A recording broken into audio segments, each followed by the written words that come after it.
25 March Pakistani সেনাবাহিনী কর্তৃক গণহত্যার খবর বিশ্বব্যাপী ছড়িয়ে পড়লে ব্রিটেন প্রবাসী বাঙালিরা ঐক্যবদ্ধভাবে লন্ডনের ট্রাফালগার স্কয়ারে, হাইড পার্ক ও পার্লামেন্ট স্কয়ারে বিক্ষোভ প্রদর্শন করে গণহত্যা বন্ধ ও বাংলাদেশকে স্বীকৃতির দাবি জানান।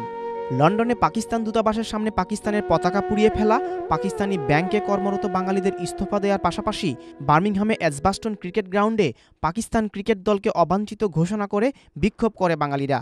28 মার্চ 1971 সনে বার্মিংহামের স্মল হিথ পার্কে ব্রিটেনের বিভিন্ন স্থান থেকে প্রায় 10,000 প্রবাসী বাঙালিরা এসে জড়ো হয়ে পাকিস্তানের বিরুদ্ধে অনাস্থা এনে বাংলাদেশের পতাকা উত্তোলন করেন। আমাদের নেতৃবৃন্দ যারা ছিল সবাই বলছে, মিসির আলী সামনে আসো পতাকা নিয়ে, পাকিস্তান আজকে থেকে শেষ করব, উঠাও আমাদের বাংলাদেশের জয় নিঃশান। তখন আমরা এই লাল সবের পতাকা আমার হাতে ছিল, উচ্চ করে উঠে জয় বললাম, আজকে থেকে আমরা বাঙালি, আমরা শপথ নিলাম আল্লাহর নামে, পাকিস্তানের সাথে আমাদের সাথে কোনো সম্পর্ক নাই। মুক্তিযুদ্ধে প্রবাসীদের এই সংগ্রাম ও ত্যাগের রাষ্ট্রীয় স্বীকৃতি মেলেনি এখনও।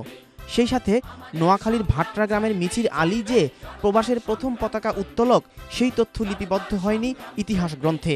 যখন লোক চতুর্দিকে ছড়ায় পড়তেছিল, পুলিশের দৌড়াচ্ছিল, তখন এক ব্যাকে বলা হয়েছিল, মিছির আলী পতাকাটা উঠাও, এবং আমরা বলছিলাম বাংলাদেশ জয় বাংলা, এই বলে আমরা সেদিন না উঠাইছিলাম। সেই সময় আমি ছোট, আমার দুটা বাচ্চা এবং আমি প্রেগনেন্ট তখন।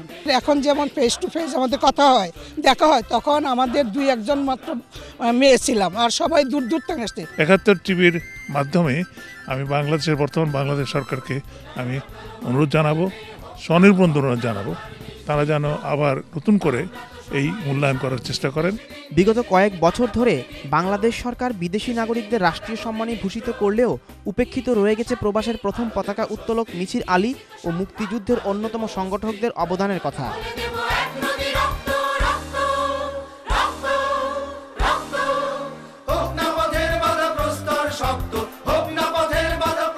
1971 সনের 28 মার্চ তারিখে বার্মিংহামের এই স্মল হিথ পার্কেই দেশের বাইরের প্রথম পতাকাটি উত্তোলন হয়েছিল। তবে 42 বছর ধরে এই প্রবাসী মুক্তিযোদ্ধার সংগঠকদের স্বীকৃতি দেওয়া হয়নি। সংশ্লিষ্টদের দাবি, এই প্রবাসী মুক্তিযুদ্ধের সংগঠকদের সরকার স্বীকৃতি দিয়ে তাদের যথাযথ সম্মান প্রদর্শন করবেন। তানভীর আহমেদ, 71, বার্মিংহাম।